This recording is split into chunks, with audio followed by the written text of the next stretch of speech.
son oncle, infâme bricoleur, faisait en amateur des bombes atomiques. Sans avoir jamais rien appris, c'était un vrai génie, question travaux pratiques. Il s'enfermait toute la journée au fond de son atelier pour faire ses expériences. Et le soir il rentrait chez nous et nous mettait en transe en nous racontant tout. Pour fabriquer une bombe, mes enfants, croyez-moi, c'est vraiment de la tarte.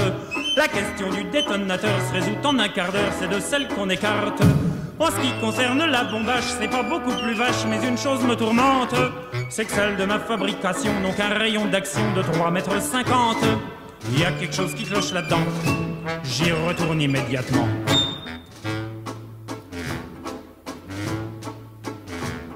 Il a bossé pendant des jours, tâchant avec amour d'améliorer le modèle. Quand il déjeunait avec nous, il dévorait d'un coup sa soupe au vermicelle. On voyait à son air féroce qu'il tombait sur un os, mais on n'osait rien dire. Et puis un soir pendant le repas, la tonton qui soupire et qui s'écrie comme ça. À mesure que je deviens vieux, je m'en aperçois mieux, j'ai le cerveau qui flanche. Soyons sérieux, disons le mot, c'est même plus un cerveau, c'est comme de la sauce blanche.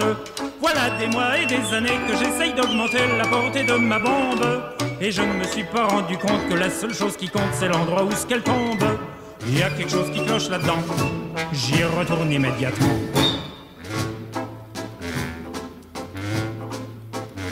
Sachant proche le résultat, tous les grands chefs d'État lui ont rendu visite. Il les reçut et s'excusa de ce que sa cagna était aussi petite. Mais sitôt qu'ils sont tous entrés, il les a enfermés en disant « Soyez sages ». Et quand la bombe a explosé, de tous ces personnages, il n'est plus rien resté. Tonton, devant ce résultat, ne se dégonfla pas et joua les andouilles.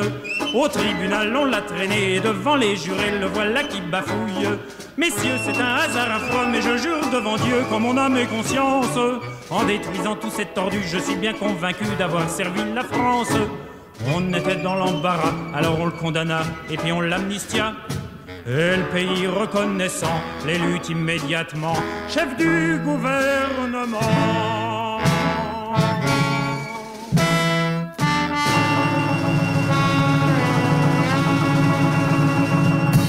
Bonjour à toutes les auditrices et tous les auditeurs de Civis Pacem, l'émission de l'Union pacifiste sur Radio Libertaire. Nous sommes aujourd'hui en compagnie de l'historien israélien Ilan Pappé. Depuis plusieurs mois, l'armée israélienne, comme vous le savez, massacre des Palestiniens dans la bande de Gaza. En juillet 2024, la communauté internationale est de plus en plus émue par les dizaines de milliers de morts et les centaines de milliers de victimes à Gaza, mais aucune mesure n'est prise pour arrêter ce génocide du peuple palestinien.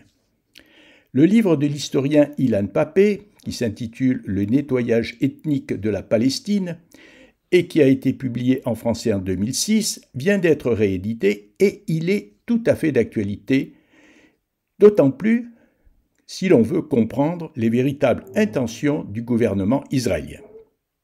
Le soutien inconditionnel du gouvernement israélien par le gouvernement français, malgré le désastre de la guerre à Gaza, a conduit de nombreuses associations qui soutiennent le peuple palestinien à écouter l'historien Ilan Pappé.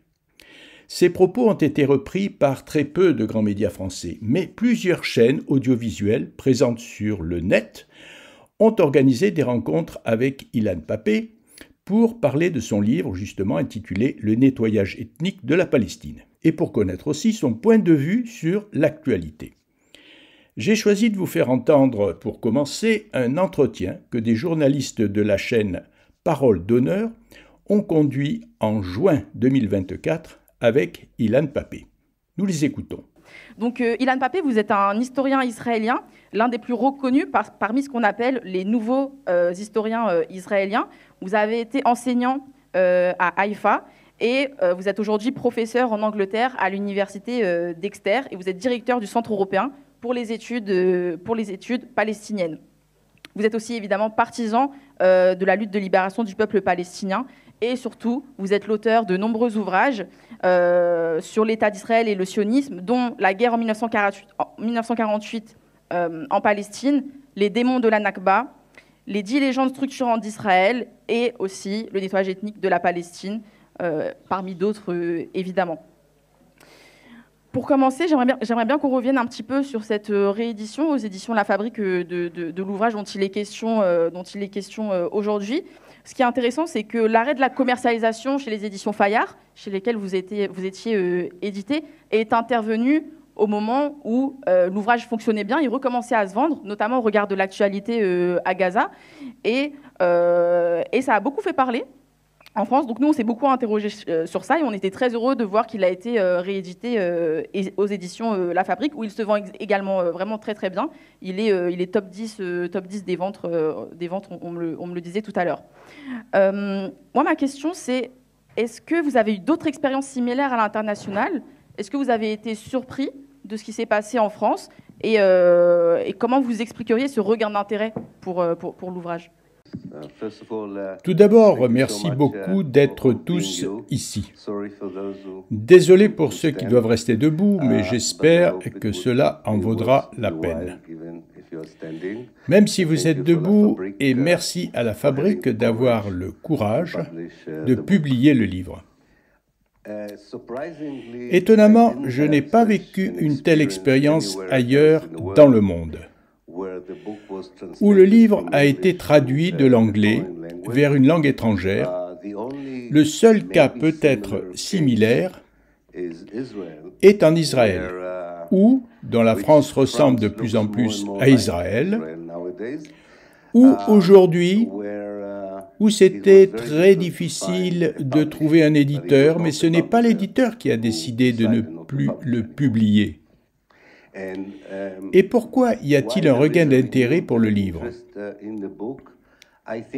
Je pense que tout d'abord, le titre « Nettoyage ethnique » se rapporte dans l'esprit des gens à ce qui se passe à Gaza. Et donc, il est très clair que les gens comprennent que le livre fournit le contexte historique des événements de Gaza. Et je pense aussi que, surtout, Gaza elle-même est étroitement liée à l'histoire de 1948. On en reparlera peut-être un peu plus tard, mais on ne peut pas comprendre tout le concept de la bande de Gaza sans remonter à 1948. Parce que c'est l'année où la bande de Gaza a été créée. Il n'y avait pas de bande de Gaza avant 1948.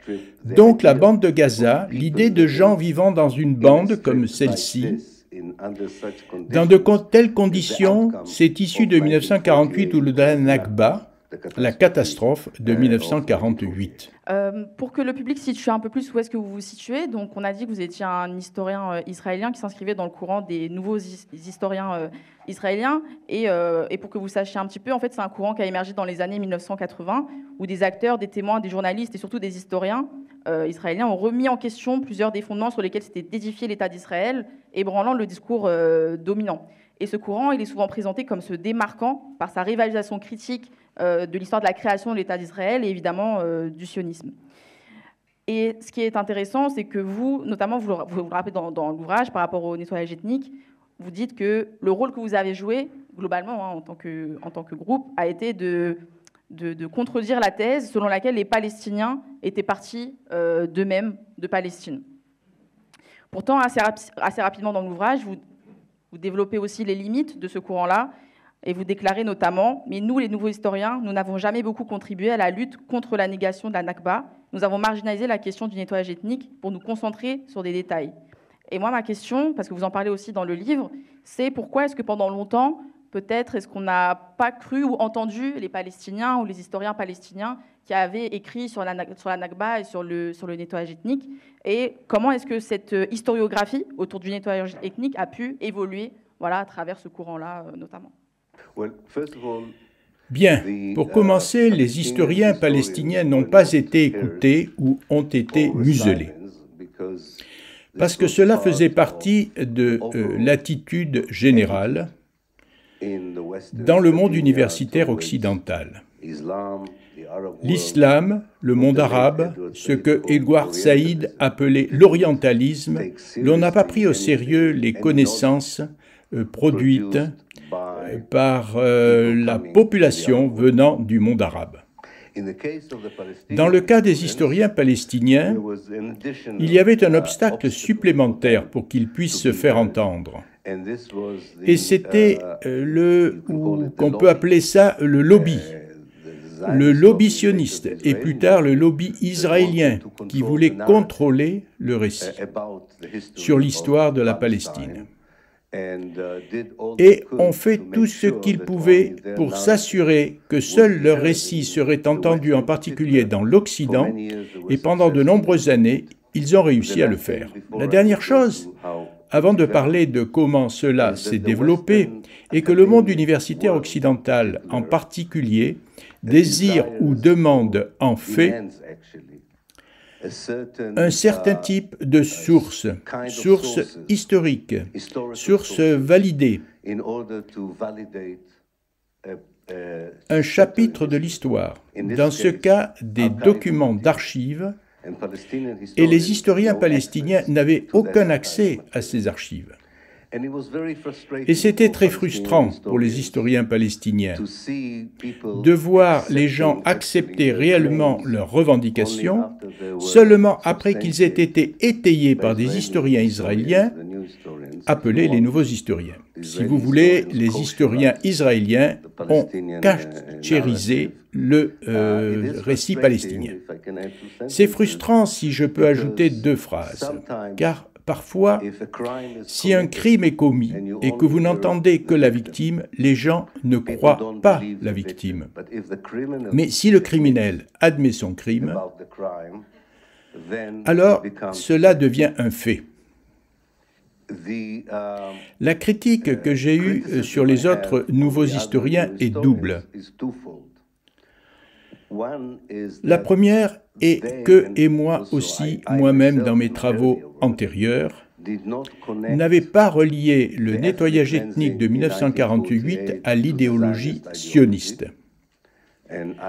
Et je pense que ce n'était pas une assez bonne analyse si on ne montre pas la connexion entre l'idéologie du sionisme et ce qui s'est passé en 1948. En fait, ce qui se passe aujourd'hui à Gaza, la deuxième critique concerne le fait que je ne pense pas qu'on peut être sans jugement moral sur ce qui s'est passé. Et on ne peut pas écrire sur un crime, surtout si vous faites partie de la société qui a commis le crime. Et ne pas parler des implications de l'histoire que vous racontez, c'est tout à fait entendu pour quiconque écrit sur la Shoah, l'Holocauste, mais c'est en quelque sorte interdit lorsque vous écrivez sur la Nakba. Quant au développement récent, nous avons une nouvelle génération d'historiens palestiniens et des historiens qui écrivent sur la Palestine, et ils ont apporté l'histoire orale, des témoignages de leurs parents, de leurs grands-parents, ce que nous a aidé à combler les lacunes de l'histoire. C'est donc un développement, et le deuxième est que de nombreux historiens voient désormais le lien entre ce qui s'est passé en 1948 et des actes similaires contre les peuples autochtones, dans d'autres projets coloniaux comme dans les Amériques et en Australie. Ainsi, l'introduction du paradigme du colonial de peuplement nous donne une meilleure compréhension de 1948 et aussi des événements d'aujourd'hui. Dans les nouveaux historiens, ce n'est pas un groupe homogène, il y a des dissensions en interne, notamment on pense les désaccords que vous avez avec l'une des figures majeures des nouveaux historiens qui est Benny Morris. Et d'ailleurs, je pense que vous êtes certainement la figure qui est en plus en rupture avec le mythe officiel israélien et ce qu'il vous a fallu de ne plus pouvoir enseigner en Israël.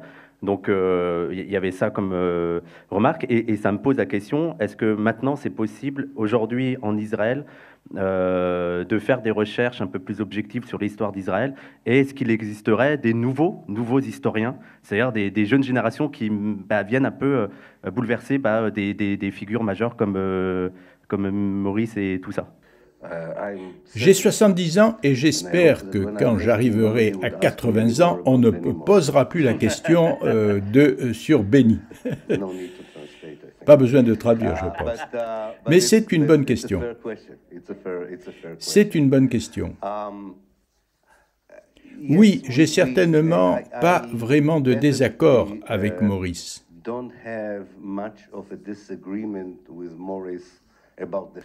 Sur les faits, mais sur l'interprétation des faits. Donc il ne s'agit donc pas d'une dispute entre des gens qui disent que les Palestiniens n'ont pas été expulsés et l'autre camp dit qu'ils ont été expulsés. Non, nous disons tous les deux qu'ils ont été expulsés, mais je l'explique comme le résultat d'une idéologie, comme un crime contre l'humanité. Et il dit, ce n'est pas ce qui se passe en temps de guerre, et Israël a dû le faire pour survivre.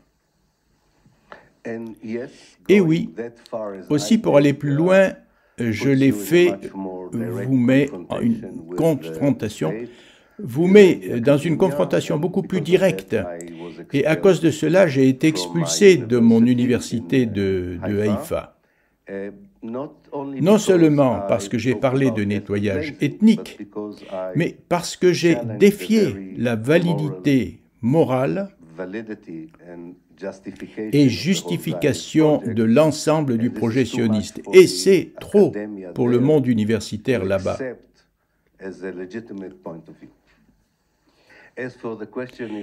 Quant à la question de savoir s'il y a de nouveaux historiens, malheureusement, il y a de jeunes historiens qui sont de très vieux historiens. Toute l'université israélienne bouge. À une époque, un âge où elle est très obéissante aux récits sionistes, elle s'autocensure. Je ne m'attends donc pas beaucoup à de nouveaux bons travaux sur 1948 ou sur le sionisme, issus du monde universitaire israélien. Il existe cependant des historiens israéliens, notamment de jeunes historiens israéliens, qui ont quitté Israël et font un excellent travail pour poursuivre la recherche tant sur le sionisme et sur 1948 en particulier. Si je peux ajouter quelque chose, je ne sais pas s'il y a des universitaires ici qui sont enseignants, mais c'est très frustrant. Mais c'est très frustrant quand on enseigne. C'est ce que j'ai vécu en Israël quand vous êtes bien plus radical que vos étudiants. C'est une chose sur laquelle même un bon psychologue ne peut pas se prononcer.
Vous êtes à l'écoute de l'émission Civis Pacem de l'Union pacifiste sur Radio Libertaire. Nous sommes aujourd'hui en compagnie de l'historien israélien Ilan Pappé. Ilan Pappé s'entretient avec des journalistes de la chaîne Parole d'honneur en juin 2024, c'est-à-dire plusieurs mois après le 7 octobre 2023 et le massacre des Palestiniens par l'armée israélienne. J'avais aussi une question par rapport à la particularité de votre position. Donc, vous l'avez dit, vous avez été à quitter Israël pour l'Angleterre. Et notamment parce que, c'est vrai, votre position est particulière parce que la société israélienne est quand même acquise au sionisme. Même on en a parlé, hein, les mobilisations en Israël contre Netanyahou, elles sont contre Netanyahou pour le retour des otages, mais elles ne sont pas forcément pour l'arrêt de la guerre. Et elles ne le sont même pas du tout, en fait.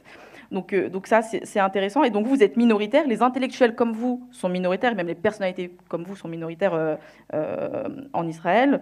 Et moi, ma question, c'est comment est-ce que vous en êtes arrivé là dans votre trajectoire professionnelle? À quel moment est-ce que vous êtes devenu... Enfin, qu'est-ce qui a fait dans votre trajectoire qu'à un moment, vous êtes passé d'un... La rupture, quoi. La rupture, quoi. Tout d'abord, je tiens à dire qu'il y a plusieurs autres dans la société israélienne qui partagent ces points de vue. Je ne suis pas totalement seul, mais nous sommes une minorité absolue. Cela ne fait aucun doute. Je pense que dans mon cas, et peut-être dans celui de certains de mes amis, qui souscrivent à des points de vue similaires, c'est un voyage. Cela n'arrive pas en un instant. Il n'y a pas d'épidémie. Vous ne vous réveillez pas tout à coup pour devenir... c'est une combinaison de la carrière professionnelle que j'ai choisie en tant qu'historien en me penchant sur l'histoire de mon propre pays.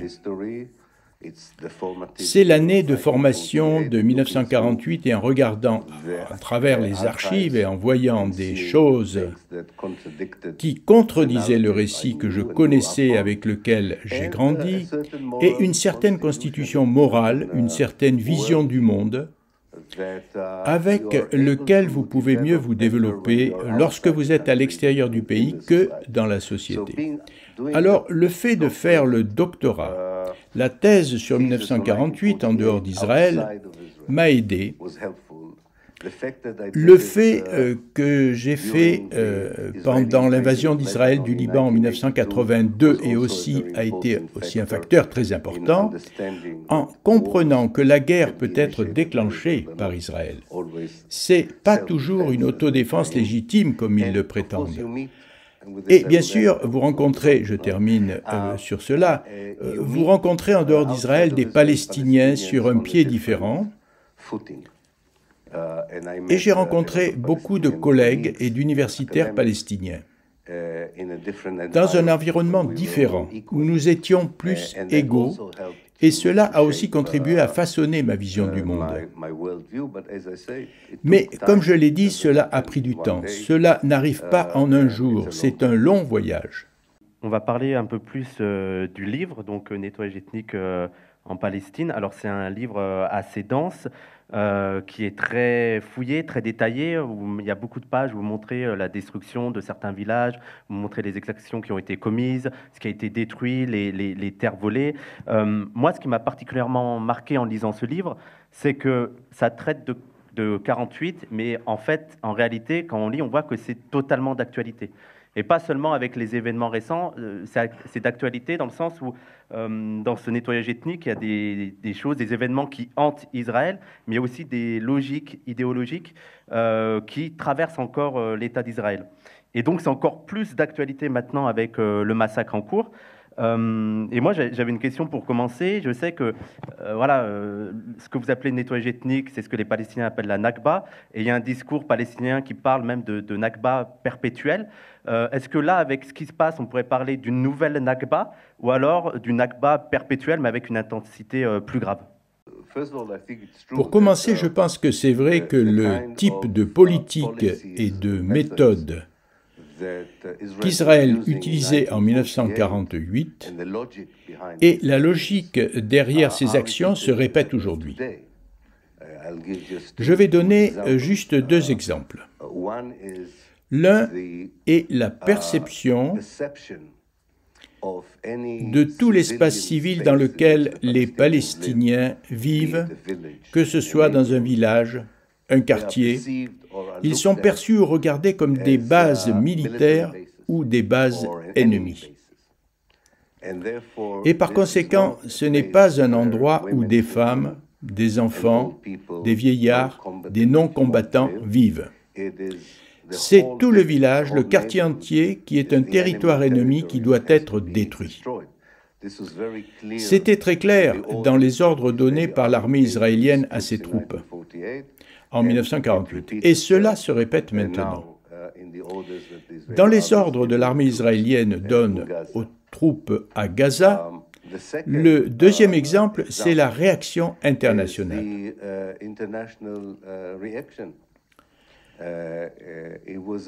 C'était un peu plus pardonnable en 1948. Il n'y avait ni télévision, ni Internet. Ça a pris du temps pour que les actualités arrivent en dehors de la Palestine. Mais bien sûr, c'est beaucoup moins compréhensible aujourd'hui où les gens peuvent regarder quotidiennement le génocide sur leur smartphone, à la télévision et sur Internet. Mais la réaction internationale des gouvernements et des grands médias a été très similaire. Et on peut ajouter deux points supplémentaires qui sont importants. L'un est le récit que les Israéliens ont fourni au monde et à eux-mêmes. Pourquoi ils font ce qu'ils font? C'est très similaire à 1948 et aujourd'hui. Et c'est en mettant en relation la résistance palestinienne avec le nazisme, avec l'antisémitisme classique ou avec le fanatisme islamique, ces éléments, en expliquant ce qu'ils appelleraient la violence palestinienne, qui justifiait la violence israélienne, cela était déjà présent en 1948 et cela joue bien sûr un rôle très important dans le récit d'Israël aujourd'hui. Deuxièmement, c'est le soutien total de la société juive aux actions. C'est très inquiétant. Car tu penses que ce n'est pas parce que les Juifs israéliens n'étaient pas au courant du nettoyage ethnique en 1948, ou les Juifs israéliens d'aujourd'hui ne connaissent pas le génocide, c'est la raison pour laquelle ils soutiennent le gouvernement. Ils le savent et ils ne s'en soucient pas.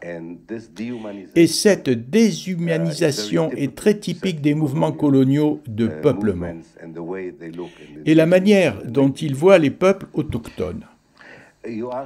Vous devez, si c'est ce qu'on dit en arabe, Nakba,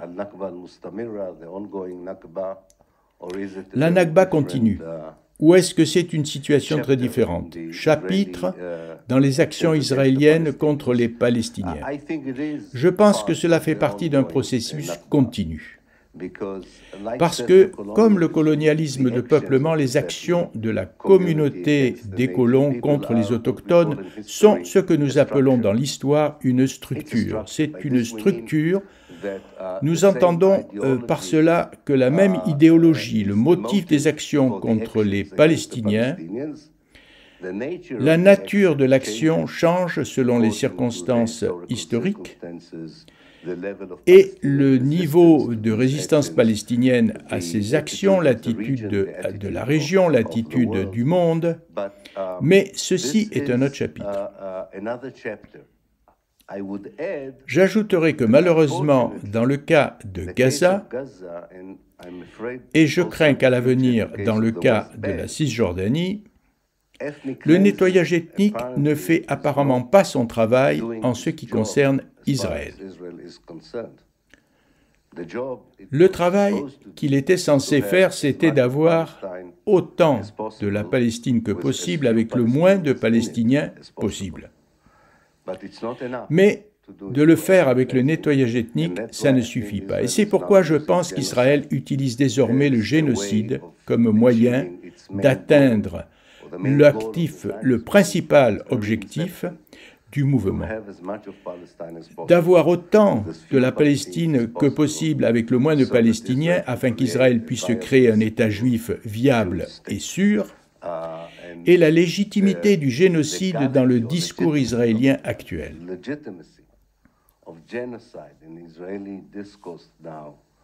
La légitimité du génocide comme une action sur le terrain.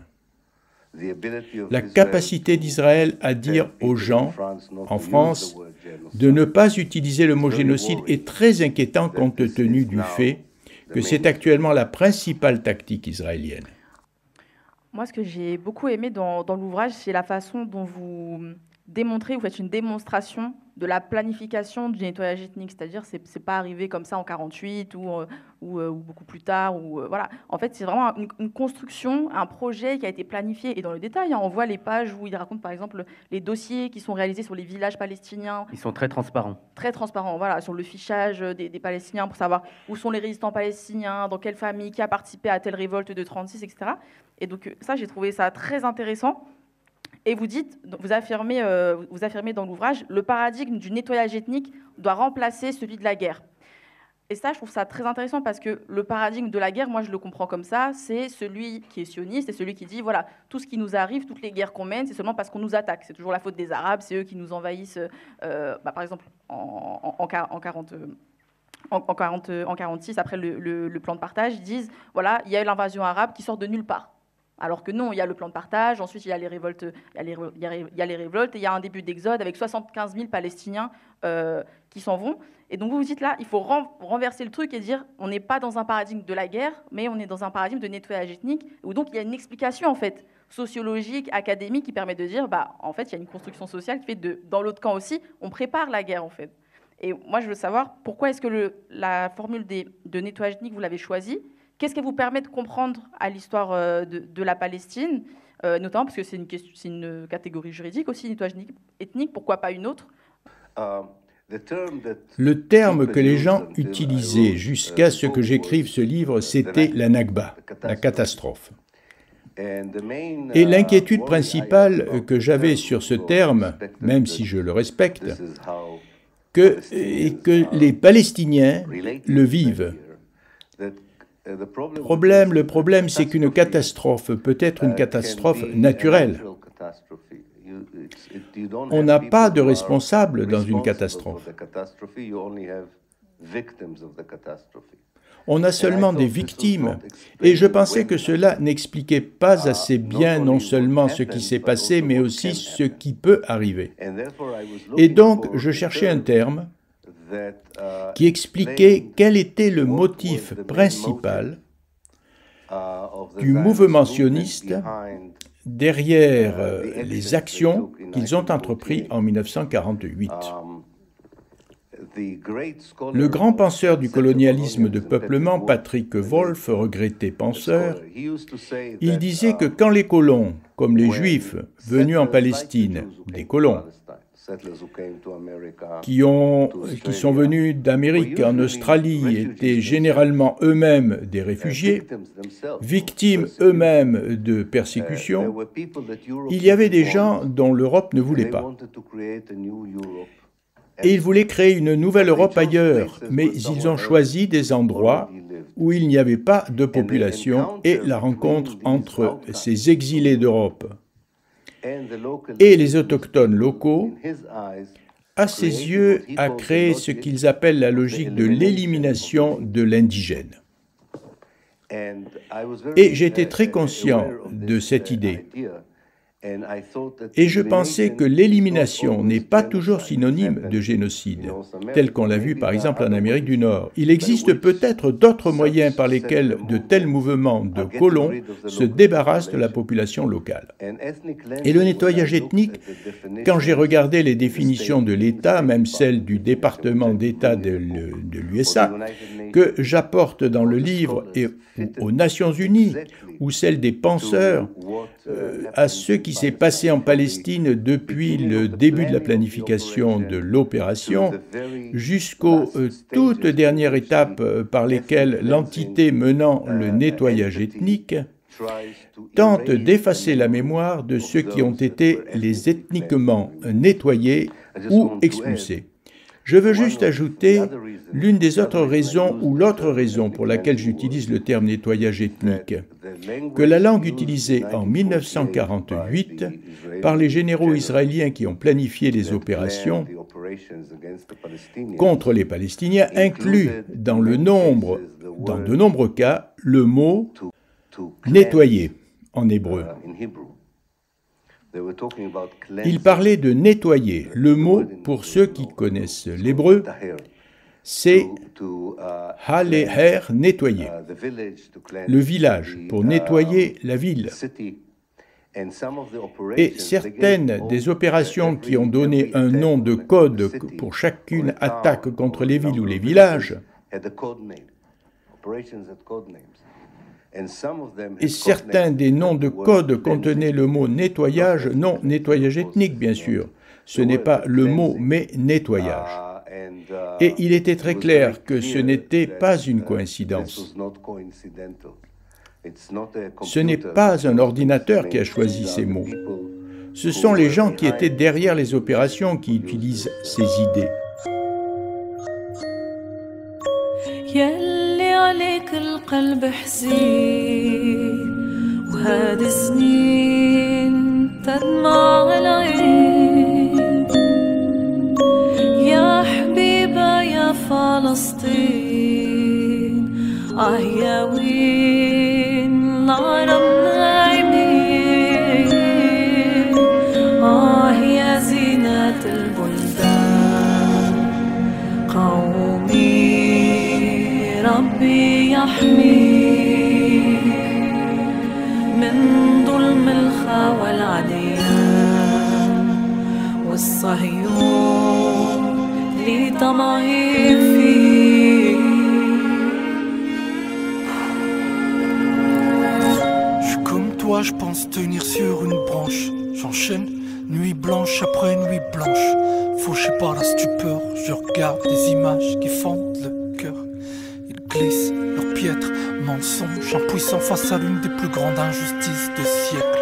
Ouais, le mal est tenace, mais comment je pourrais m'imaginer 2 secondes à leur place? Alors imagine les faire sous occupation. Imagine qu'on vient, qu'on vole tes terres, puis ta maison. Une violence qui culmine de voir sous tes yeux, ouais, ton frère, ta fille, ta mère, qu'on assassine. Imagine l'abîme, comble de l'obscénité. En plus de tout savoir, le bourreau se poser en victime, envie d'arracher l'impuissance de ses artères. Mais cette impuissance ne doit jamais nous faire taire. Malgré la douleur, dans les pires moments de l'histoire, le silence a toujours été du caviar pour l'oppresseur. Tenir en gueulant, le peuple palestinien lutte pour ce à quoi chaque peuple aspire depuis la nuit des temps.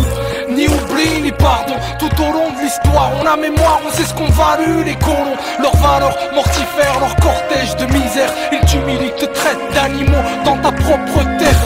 Te massacrent à outrance et les monstres exigent de toi en plus que tu meurs en silence. Houria, dans le sang, la lueur persiste quand tout ton ADN, frère, sœur, de cris résiste. يلي عليك القلب حزين وهذه سنين تدمع العين يا حبيبة يا فلسطين يا وين العرب نايمين يا زينة البلدان قومي ربي يحميك من ظلم الخوى العديان والصهيون اللي طمعين فيك. ما نسمح فيك يا غزة malgré عليا بعيدة يا رفح ورام الله أمتنا راها مريضة مرضوها بالمشاكل وفساد الحكومات والعربي عايش في الريف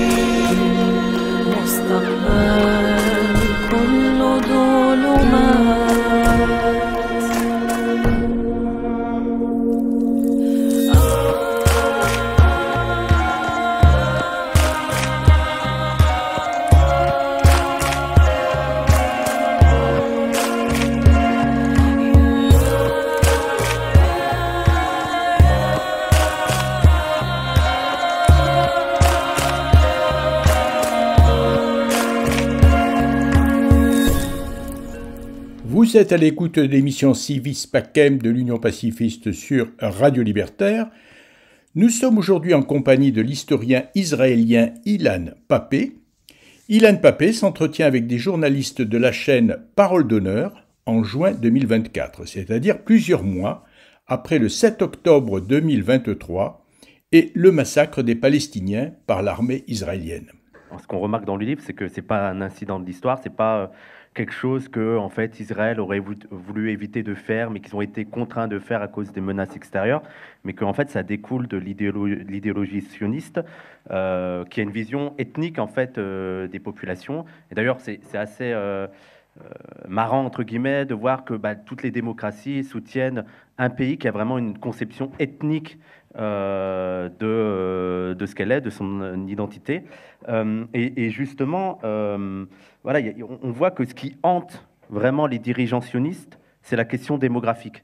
Et en fait, on voit que l'idéal, dès le départ, même s'ils acceptent le plan de partage de manière pragmatique, dès le départ, ils ont vraiment l'idée d'un État qui serait dans l'idéal exclusivement juif, ou au pire, mais vraiment au pire, à 60% juifs. Et justement, est-ce que l'une des questions majeures qui traverse les dirigeants israéliens, même maintenant, c'est pas en fait la question démographique? Oui, je pense que chaque projet de colonisation de peuplement fonctionne dans deux dimensions. L'espace et la population, ou si vous voulez, démographie et géographie, on arrive dans un nouveau pays. On veut avoir l'espace sans les gens qui s'y trouvent. Et chaque fois qu'on acquiert plus d'espace, on fait face à plus de problèmes et de défis démographiques.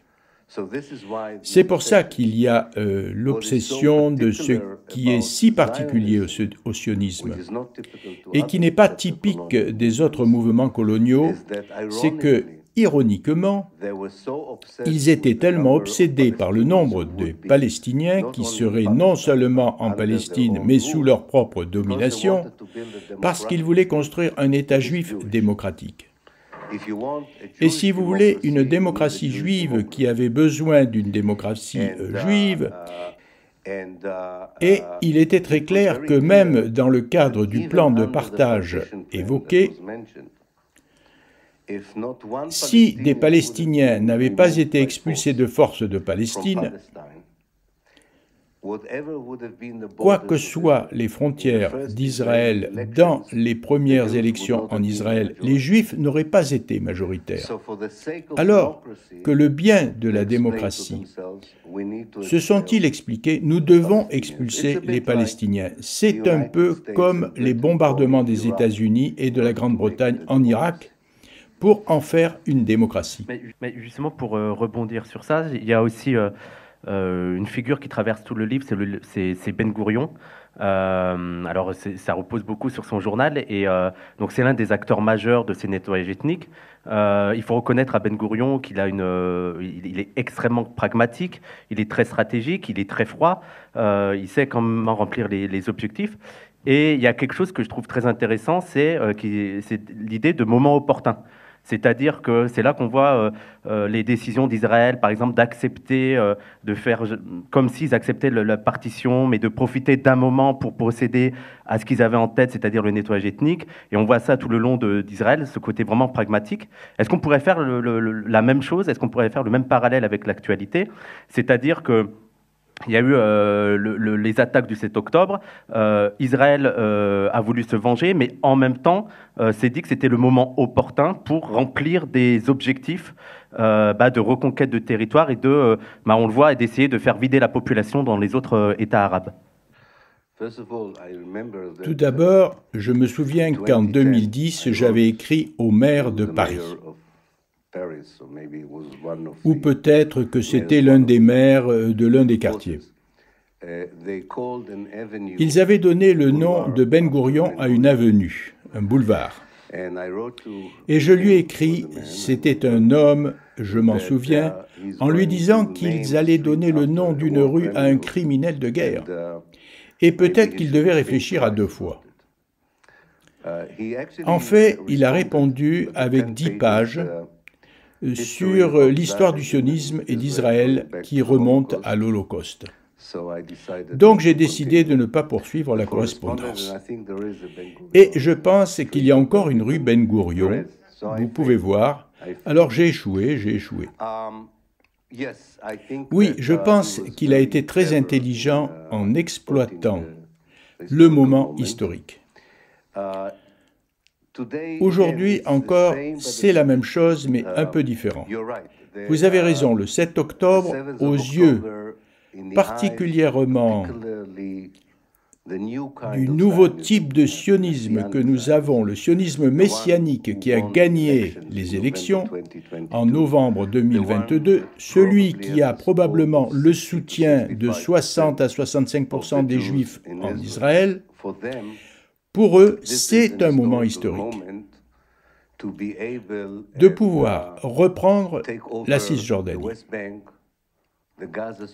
la bande de Gaza, et créer le nouveau royaume juif qui sera plus théocratique, avec un très petit nombre de Palestiniens.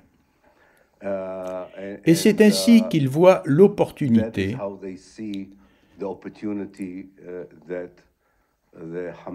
que l'attaque du Hamas du 7 octobre leur a fourni. En fait, pour beaucoup, je voudrais simplement dire deux choses. Premièrement, à cause de cela, en Israël, il y a un sentiment croissant qu'il y a eu un complot le 7 octobre. Et le temps vous dira si c'est vrai ou si c'est pas vrai.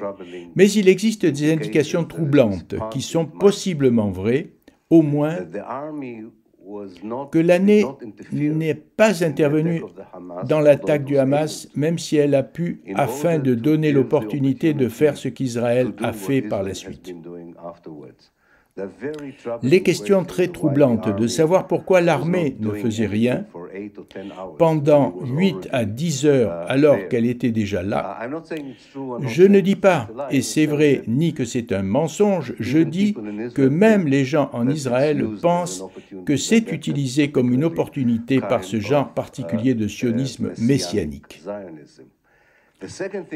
La deuxième chose que je veux dire, c'est qu'il y a 10 jours, le lobby de ces sionistes messianiques a tenu un grand meeting à Jérusalem, dirigé par le ministre de la Sécurité nationale, Itamar Ben, le ministre des Finances, Bezalel Smotrich, et d'autres membres éminents du Parlement et du cabinet. Ils détaillaient les plans de colonisation juive dans la bande de Gaza, qui comprenait le déplacement de la population de Gaza vers l'Égypte. Ils ont même laissé entendre qu'ils avaient un accord avec le président égyptien Sisi sur la construction d'une immense mégapole pour les réfugiés dans le Sinaï.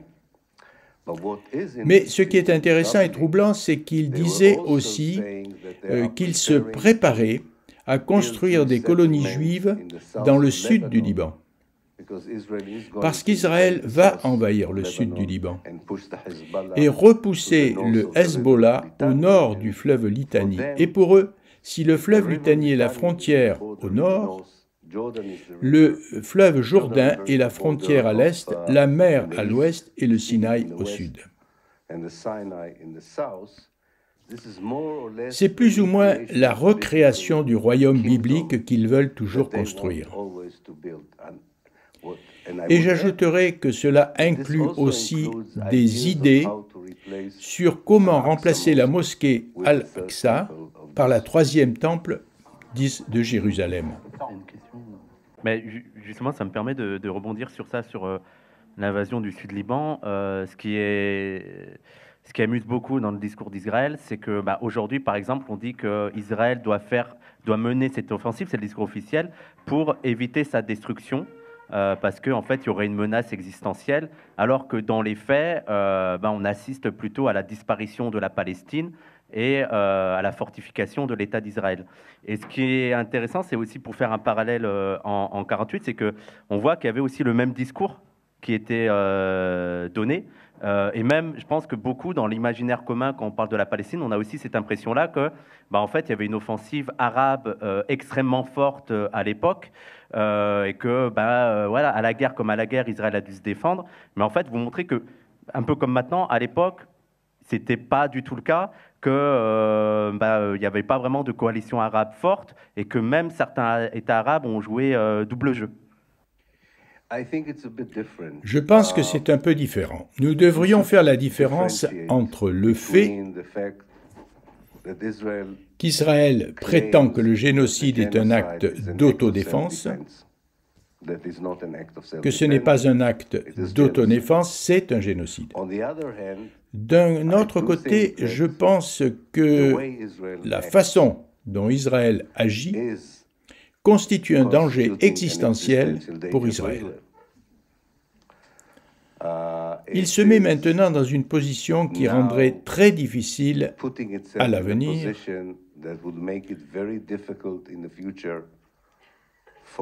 que les dirigeants et régimes arabes normalisent leurs relations avec Israël. Ça complique la tâche du tribunal juridique international,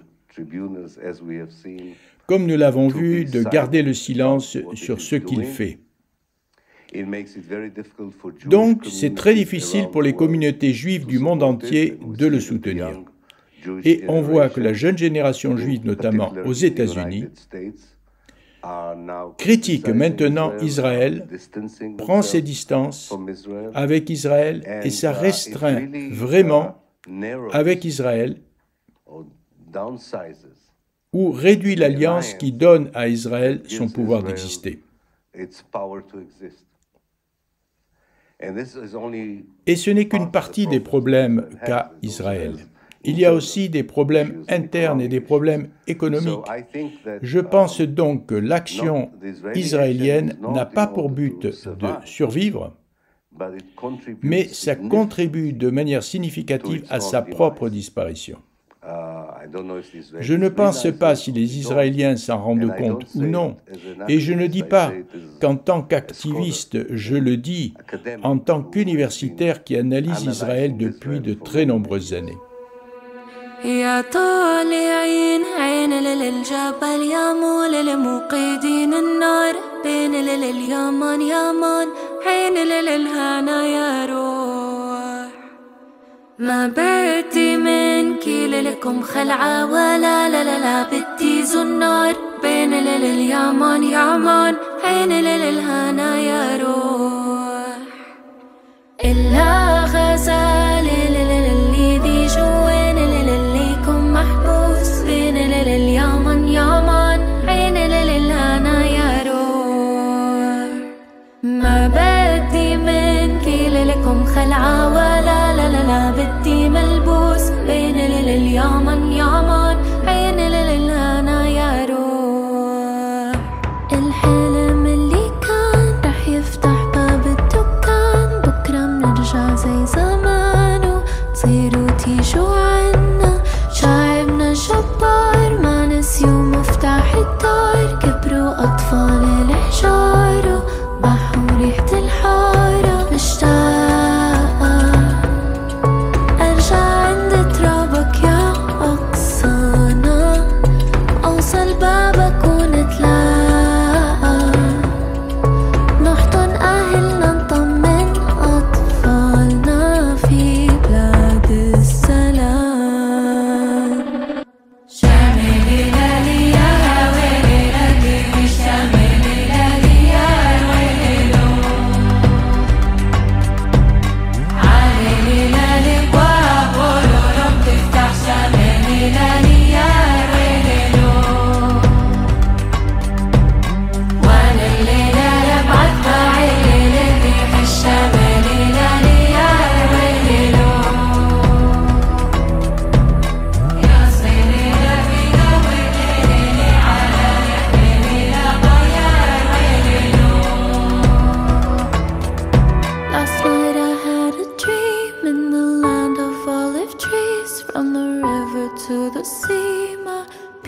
Tasted freedom, soon those hellish skies turn to blue and starry nights as our voices start to rise where ending in apartheid. Hold on, just a little longer, we're going home.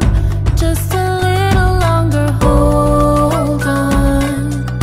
Glory's round the corner, we're going home with our waving flag. يا طالعين عين للجبل يا مولي لموقدين النار بين لليمن يمن عين للهنا يا روح إلا غزال اللي دي شوين اللي كميتم بين لليمن يمن عين للهنا يا روح. Vous êtes à l'écoute de l'émission Civis Pacem de l'Union pacifiste sur Radio Libertaire. Nous sommes aujourd'hui en compagnie de l'historien israélien Ilan Pappé. Ilan Pappé s'entretient avec des journalistes de la chaîne Parole d'Honneur en juin 2024, c'est-à-dire plusieurs mois après le 7 octobre 2023 et le massacre des Palestiniens par l'armée israélienne. La responsabilité de l'ONU dans le nettoyage ethnique, tout simplement parce que vous dites que ce plan de partage-là, quand il est voté en novembre 47, vous dites qu'il y a une atmosphère, une conviction que la partition signifiait l'affrontement total. Et aussi, vous reprochez à l'ONU, et notamment avec la résolution 181, qu'elle n'a rien prévu pour prévenir ou empêcher le nettoyage ethnique, là où, dans les discours dominants, on entend souvent « oui, c'est la faute des Palestiniens, ils n'ont pas accepté le plan de partage, etc. etc. » Là, vous dites à l'inverse, comme ce plan de partage, il est profondément injuste, antidémocratique, etc., bah c'est la source de ce qui va suivre ensuite. Est-ce que vous pouvez expliquer en quoi est-ce que ce plan de partage-là, il a été dévastateur pour la suite?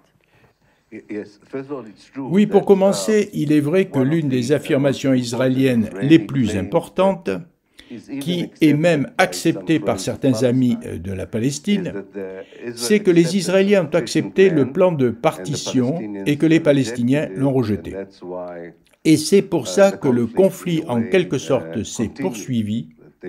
Les Palestiniens ont raté une opportunité d'avoir leur propre État. Et il est très important de briser ce mythe, parce que ce n'est pas le cas, ce n'est pas ainsi que les choses se sont passées. Tout d'abord, il faut rappeler que les Nations Unies en 1947, lorsque le plan de partage a été adopté, ne représentaient pas le monde colonisé. Seuls les colonisateurs. Le seul membre colonisé, c'était le Libéria.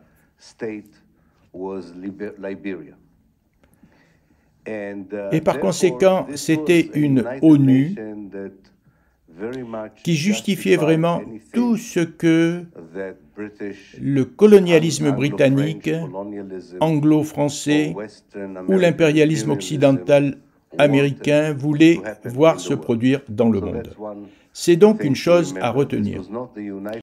Ce n'était pas l'ONU qui, en 1975, lorsque le monde décolonisé était représenté dans l'Assemblée générale, a assimilé le sionisme au racisme, ce qui reflétait beaucoup plus l'attitude mondiale à l'égard du sionisme que la résolution sur la partition. C'est donc ça le premier point. Le deuxième point, c'est que l'ONU ont compris dès le début que les Palestiniens n'accepteraient pas la partition. Peu importe si les Palestiniens ont raison ou de rejeter ou non. Je pense qu'ils ont eu raison de refuser, car il n'y avait aucune raison de céder la moitié du pays à un mouvement de colons, dont la plupart étaient arrivés juste quelques années plus tôt, donc ça ne m'étonne pas qu'ils n'aient pas accepté. Mais ça n'a même pas d'importance dans la manière dont les États-Unis sont comportés. Si vous avez deux groupes, l'un représentant 2/3 de la population et l'autre 1/3 de la population, et que les 2/3 de la population disent « nous n'acceptons pas votre idée de solution », tu ne dis pas « ok, tu dois l'accepter » et nous n'allons rien faire d'autre, rien de plus. C'était ridicule. Si les Palestiniens n'acceptaient pas la partition, ils ont dû poursuivre les négociations jusqu'à ce qu'ils parviennent à un accord. En fait, comme le montre dans le livre le département d'État américain, le ministère des Affaires étrangères aux USA suivait cette logique. Et quand les Palestiniens ont dit non à la partition, ils ont dit d'accord, écoutons les Palestiniens, et ils ont parlé aux Palestiniens, contrairement aux Britanniques et aux Français et aux autres. Et les Palestiniens leur ont dit, ce que nous voulons, c'est un État démocratique en Palestine. Un État démocratique unique en Palestine. Et pendant quelques semaines, c'était la position américaine. Les gens ne le savent pas. C'était la position officielle américaine jusqu'à l'époque de département d'État américain, contrairement à aujourd'hui, consistait de diplomates qui avaient beaucoup d'intérêt. Ils parlaient français, connaissaient le monde arabe, et c'est pour ça qu'ils pensaient qu'il s'agissait d'une demande palestinienne légitime. Mais sous la pression du lobby sioniste aux USA, et parce que c'était une année électorale aux USA, le président de l'époque, Harry Truman, n'a pas permis que ça reste la position officielle américaine pendant trop longtemps.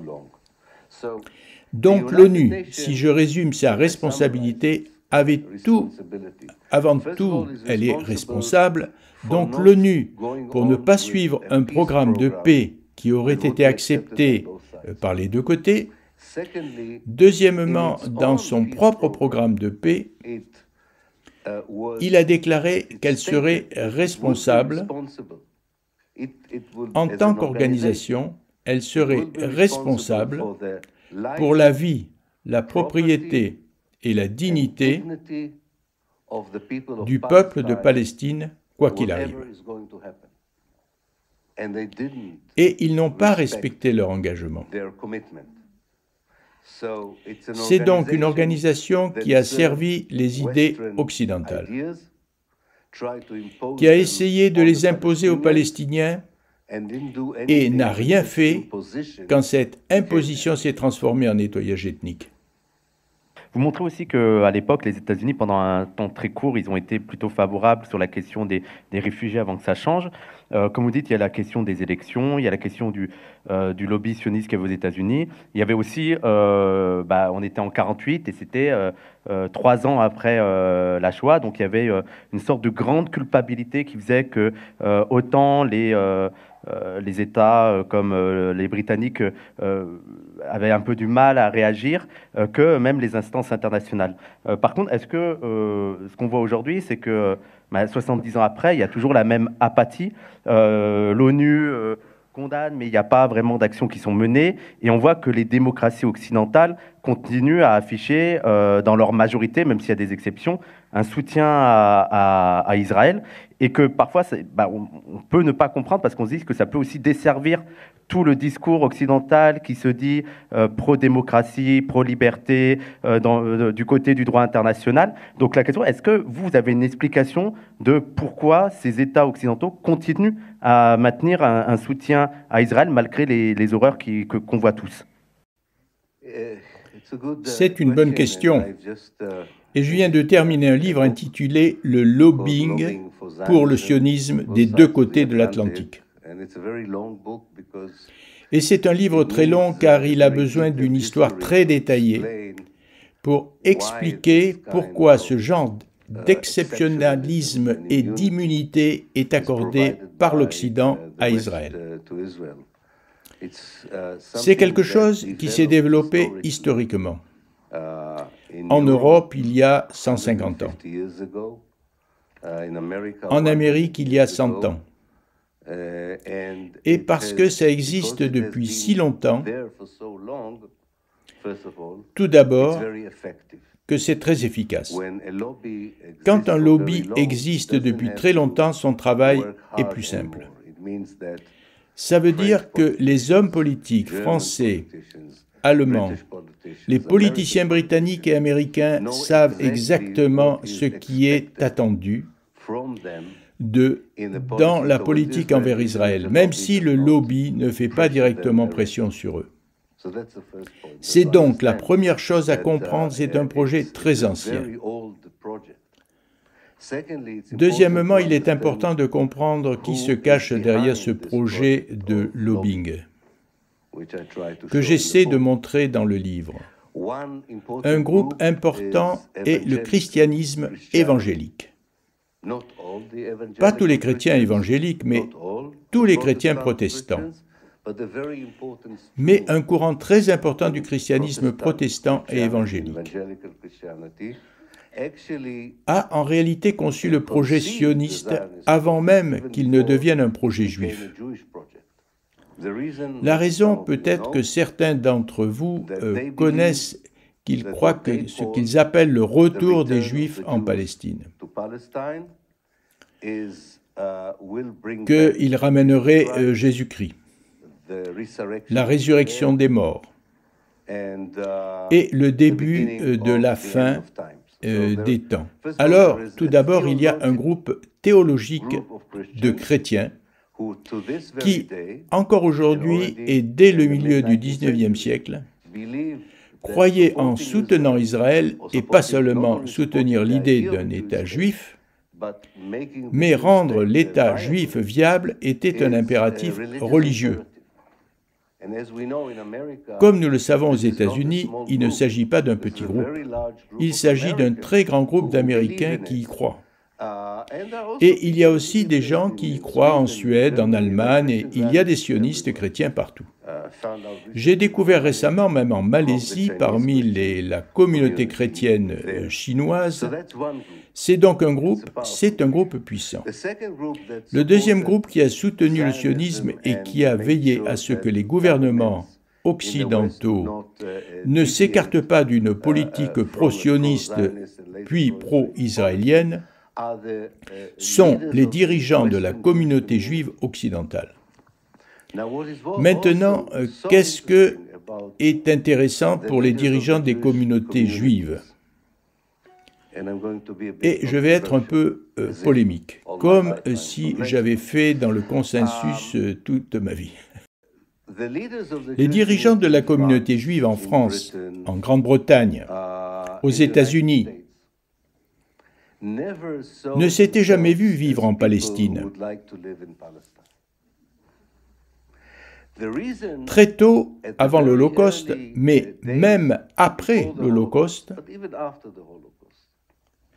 la raison pour laquelle ils voulaient que les Juifs aillent en Palestine était la grande crainte d'antisémitisme étant très fort. L'Europe centrale et orientale poussait les Juifs vers l'Ouest. Ils ne voulaient pas que les Juifs d'Europe de l'Est viennent en particulier en Grande-Bretagne et en Amérique. Particulièrement en Grande-Bretagne et en Amérique. Donc, vous avez une communauté juive très puissante qui, oui, souffrent de l'antisémitisme, mais font partie de l'élite. Mais ils font partie de l'élite politique, ils font partie de l'élite culturelle, ils font partie de l'élite économique de l'Occident. En fait, ils constituent une partie importante de ces élites. Et ils veulent que les Juifs soient en Palestine, mais pas eux, pas leur groupe de Juifs. Il y a des conversations connues entre les premiers dirigeants du sionisme avec des hommes politiques britanniques et américains qui tentent de convaincre, de soutenir l'idée de transformer la Palestine en un État juif avant que cela ne se produise. Et il leur disait, si vous ne nous aidez pas à créer un État juif en Palestine, tous les Juifs d'Europe de l'Est viendraient chez vous. Et ils sont pauvres, et ce sont des bolcheviks, et ils vont vous semer du trouble. Donc ça n'est pas la deuxième raison, je rappellerai l'aristocratie ou l'élite juive. Le troisième groupe qui se développera bien sûr un peu plus tard, mais qui change un peu l'histoire, c'est ce que j'appelle le soutien impérialiste au colonialisme juif. Soit dans le passé, c'était le colonialisme britannique, le colonialisme français qui considère l'État juif comme un atout, à la fois à cause de l'islamophobie, mais aussi à cause de l'antisémitisme. On aurait un État juif européen au Moyen-Orient, ce qui est mieux que d'avoir un État musulman en Palestine. Il n'y aura pas de juifs en France, c'est la meilleure chose pour les antisémites de soutenir Israël,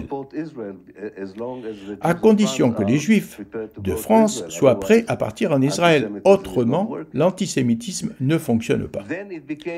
Puis c'est devenu l'impérialisme, avec les USA considérant Israël comme un bastion impérialiste, l'ultime base contre la barbarie dans le monde arabe. Et l'impérialisme est constitué de sociétés multinationales, industrie militaire, industrie de sécurité. Alors, vous avez ce qu'on peut appeler ces trois piliers. Ces trois piliers qui assurent un soutien constant pour Israël, un soutien inconditionnel à Israël, ce qui est important. Les sionistes chrétiens, le juif, communauté, et ce qu'on peut appeler le complexe militaro-industriel. Vous pouvez l'appeler la politique de l'impérialisme, mais c'est plus cynique, ce n'est pas idéologique. Bien qu'il y ait une certaine idéologie du néoconservatisme, mais ce n'est pas généralement ceci. C'est un soutien très pratique. À présent, ce que les universités peuvent faire, et ils ne le font pas toujours, c'est de différencier, de faire la distinction entre le récit et les raisons. Qu'est-ce que je veux dire? J'ai lu beaucoup de choses, y compris en France, des gens qui disent que le soutien d'Israël vient du complexe de culpabilité lié au comportement de la France pendant la Shoah, pendant l'Holocauste. Certainement, on entend en Allemagne des gens dire « Qu'attendez-vous de nous après ce que nous avons fait aux Juifs?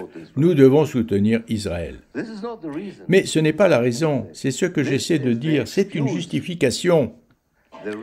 Les raisons n'ont rien à voir avec le complexe de culpabilité, à mon avis.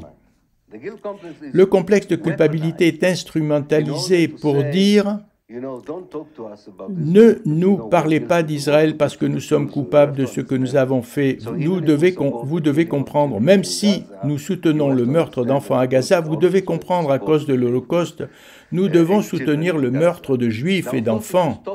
Maintenant, évidemment, si vous arrêtez un instant et ce que vous leur dites, vous savez, cela ne semble pas logique ce que vous dites. Ils disent oui, cela n'a rien à voir avec la logique, c'est un complexe d'infériorité. Je pense que nous devons dire que les vraies raisons et séparer les excuses que les gens nous donnent.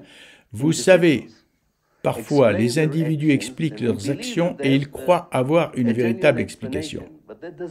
Mais ce ne veut pas dire que cela soit une... Vous pouvez faire quelque chose de très mauvais et dire « Oh non, non, non, je le fais pour le bénéfice. » Mais nous le savons par la vie privée que nous expliquons parfois. Et je pense que c'est très important et c'est très important d'expliquer parce que c'est au cœur de la conversation. Aujourd'hui, dans la politique française sur l'antisémitisme, je ne crois pas le français, mais je comprends assez bien que c'est le débat le plus idiot que j'ai jamais entendu dans la société civilisée. Je n'en ai jamais entendu autant d'absurdités et d'idées idiotes lancées dans l'air sur l'antisémitisme. Parce que si c'était l'enjeu numéro un entre la gauche, la droite et le centre dans ce pays, mais on comprend d'où ça vient. Ça vient du fait que les gens ne veulent pas parler du vrai racisme en France, qui est l'islamophobie et l'arabophobie. Ça vient du problème que la France, comme le reste de l'Europe, n'a jamais voulu résoudre le problème juif sur le sol européen. Si les Français et les Allemands se sentent tellement coupables de ce qu'ils ont fait aux Juifs, et ils aiment le dire, que les Juifs aient un État, qu'on leur donne l'Alsace-Lorraine. Pourquoi vous leur donnez la Palestine?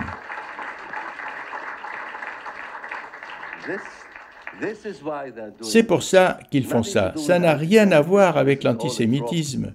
Ce n'est pas qu'un drop, ça ne va pas permettre aux gens de faire face à la médiocrité des politiques et leur incapacité de traiter les vrais problèmes que je transgresse. Moi, j'aimerais bien que vous rendiez compte de l'importance de l'enjeu du droit au retour des réfugiés palestiniens, parce que c'est la question du nettoyage ethnique de 1948, c'est la question vraiment centrale, et c'est la revendication des Palestiniens, et notamment des Palestiniens de 48 et même de plus tard. Et ce qui est intéressant, ce que vous montrez bien, notamment dans le dernier chapitre, c'est à quel point est-ce que cette question-là fait peur aux sionistes, à quel point elle a été mise de côté et esquivée dans tout le processus de paix, à chaque fois qu'il y avait des processus de paix, et notamment les accords d'Oslo, et c'est pour ça que ça a été reproché à Arafat d'avoir accepté les accords d'Oslo, alors qu'il mettait de côté la question du droit au retour des réfugiés palestiniens. Donc ça, c'est une question qui revient tout le temps. Pourquoi est-ce que c'est si central, et pourquoi est-ce que ça fait aussi peur à Israël et aux sionistes, la question du droit au retour? Tout d'abord, il est important de se rappeler qu'un bon nombre de Palestiniens sont réfugiés à l'intérieur de la Palestine historique. 70% des habitants de Gaza sont des réfugiés. Alors, quand on parle de droit au retour vers les lieux d'où ils ont été expulsés, nous parlons d'un changement de la nature entière des relations entre les Palestiniens et les Juifs. Tout d'abord, dans la Palestine historique, si vous vous opposez à leur droit au retour, et je ne parle pas encore de comment le mettre en œuvre, si vous vous opposez au droit au retour, ça signifie que vous souhaitez que le statu quo continue. C'est-à-dire que l'état d'apartheid d'Israël continue. De sorte que, tout d'abord, cette discussion sur le droit au retour est liée à la discussion sur l'avenir de la nature de l'État. Si l'État est démocratique et s'inscrit dans la décolonisation et fait partie de la réconciliation, alors le droit au retour en fait naturellement partie. Si vous voulez continuer le régime d'apartheid, la colonisation, bien sûr, vous objectez à tout changement dans la réalité, y compris du retour. C'est donc mon premier point. Nous ne commençons pas par le droit au retour, nous commençons par la question: quelle est la nature du régime entre le Jourdain et la Méditerranée? Est-ce que c'est un État d'apartheid ou est-ce que c'est un État démocratique? Et ça change beaucoup le débat sur le droit au retour. Dans une démocratie, la question serait pratique. Comment le faire? Pouvons-nous le faire? Dans un État d'apartheid, la question est idéologique. Nous y sommes contre. Nous ne voulons même pas en entendre parler. C'est donc mon premier point. Le deuxième point est que pour en terminer avec une situation dans un endroit comme la Palestine, et si vous voulez vraiment construire une nouvelle réalité meilleure pour tout le monde, ce que nous appelons la réconciliation, pas la paix n'est pas un mot pertinent pour la Palestine, mais c'est la réconciliation, même si on essayait de le faire dans l'Afrique du Sud post-apartheid, il faut rectifier les mots du passé autant qu'on le peut.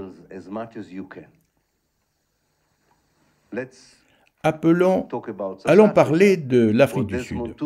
Desmond Tutu a suggéré « Je ne veux pas, pour une nouvelle Afrique du Sud, traduire en justice tous les criminels qui faisaient des choses terribles. » Aux Africains, en Afrique du Sud, il parlait de l'apartheid. Je préfère un comité vérité et réconciliation.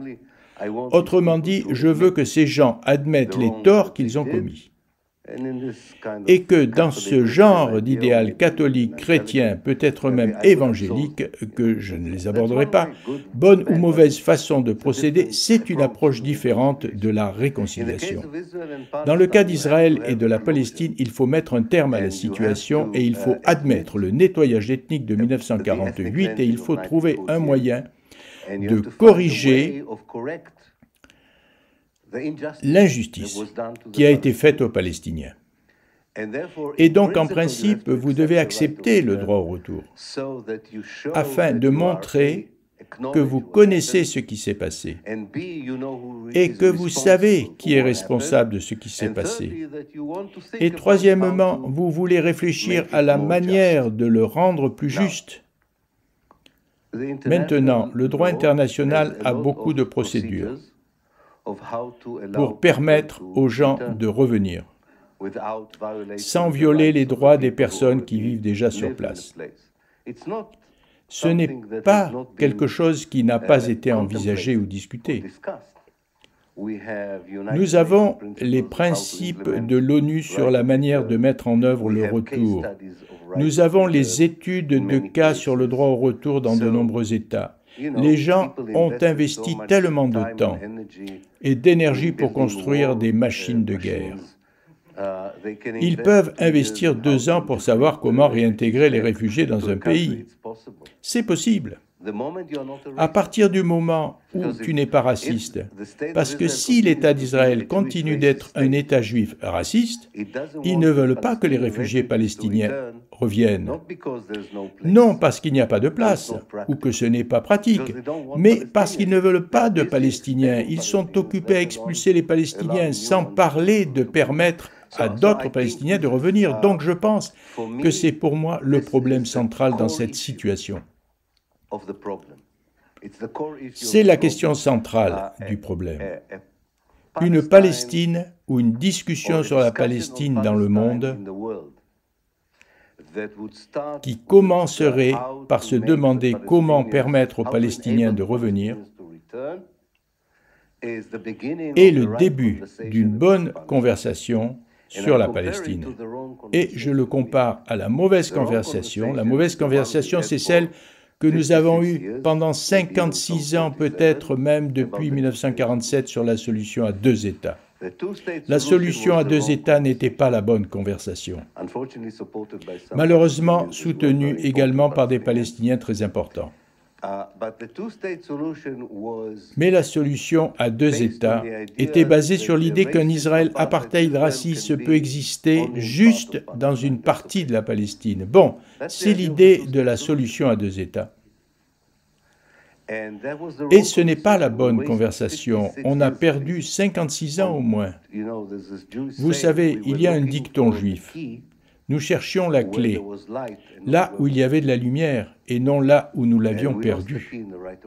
Et nous avons perdu la clé et la lumière. Et la lumière, c'était la solution à 2 États, mais la clé aussi.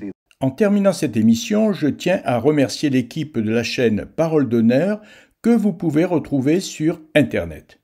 Les journalistes de Parole d'honneur ont invité l'historien israélien Ilan Pappé pour parler non seulement de son livre « Le nettoyage ethnique de la Palestine », mais aussi de la situation actuelle de la Palestine et d'Israël. Je vous conseille donc la lecture, bien sûr, du livre d'Ilan Pappé, « Le nettoyage ethnique de la Palestine ». Il vient d'être réédité par les éditions La Fabrique et dans un avant-propos écrit spécialement en juin 2024 pour la version française du livre, Ilan Pappé analyse l'attaque du 7 octobre 2023 et le massacre dans la bande de Gaza. Et pour terminer, il me reste bien sûr à remercier Frédéric qui assure chaque semaine la diffusion de nos émissions Civis Pacem. Et je vous dis maintenant à la semaine prochaine. Ciao, ciao.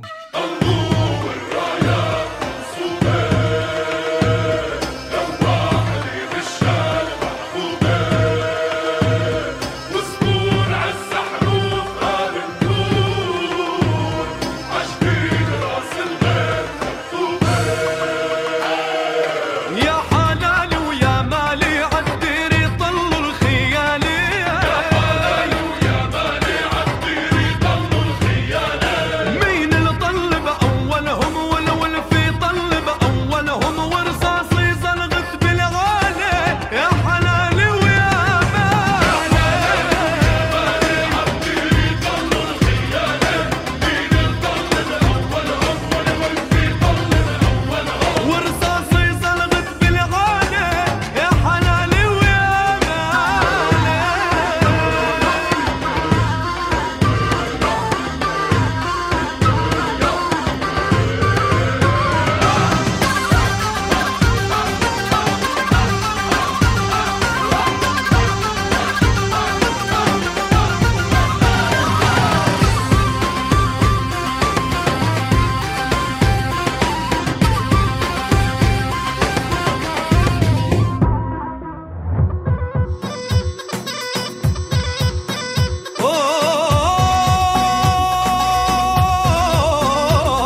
عهدي على ديني على أرض تلاقيني أنا لأهلي أنا فديهم أنا دمي فلسطيني فلسطيني فلسطيني أنا دمي فلسطيني